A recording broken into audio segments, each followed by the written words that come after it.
రేపు ఎలక్షన్ అండి, ఎవరు ఓటేయాలి, ఎలాగా ప్రార్థన చేయండి. పాస్టర్ గారుగా నేను చెప్పే మాటలు కాదు, లేకపోతే సెల్ ఓపెన్ చేయగానే ప్రతి వీడియోలోని ప్రతి చోట యాడ్లు వస్తున్నాయి, యాడ్లు బట్టి కాదు, లేకపోతే వాళ్ళు ఎలాగా వీళ్ళు ఎలాగా మనుషుల బట్టి కాదు, ఎవరి బట్టి కాదండి. మనుషులు మంచోళ్ళ చెడ్డోళ్ళ అనవసరం. దేవుడు ఎవరికి చెప్తే వాళ్ళకి ఓటేయండి.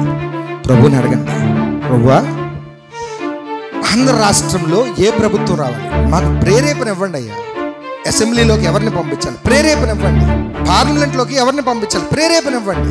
2 బటన్స్ చాలా ప్రాముఖ్యమైనది, మహా ఆయుధాలు అవి. ప్రార్థన చేసి అడిగి వెయ్యండి. ఎవరికి చెప్పొద్దు, ఎవరిని ప్రభావితం చేయాల్సిన అవసరం లేదు. కానీ ఒకటి ప్రభావితం చేయి, ఏంటి? ప్రార్థన చేయమని చెప్పు అందరికి. ఎలా చేస్తుందండి? మాకు ప్రార్థన చేయి, ఉపవాసం ప్రార్థన చేయి. నీ క్లారిటీ రావటం లేదా?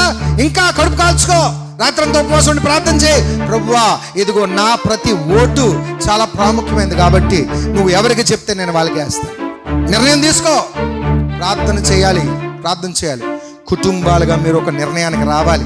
ఇంకోటి చెప్తున్నాను చూడండి, కుల తత్వాలొద్దు, మత తత్వాలొద్దు, ప్రాంతీయ తత్వాలొద్దు.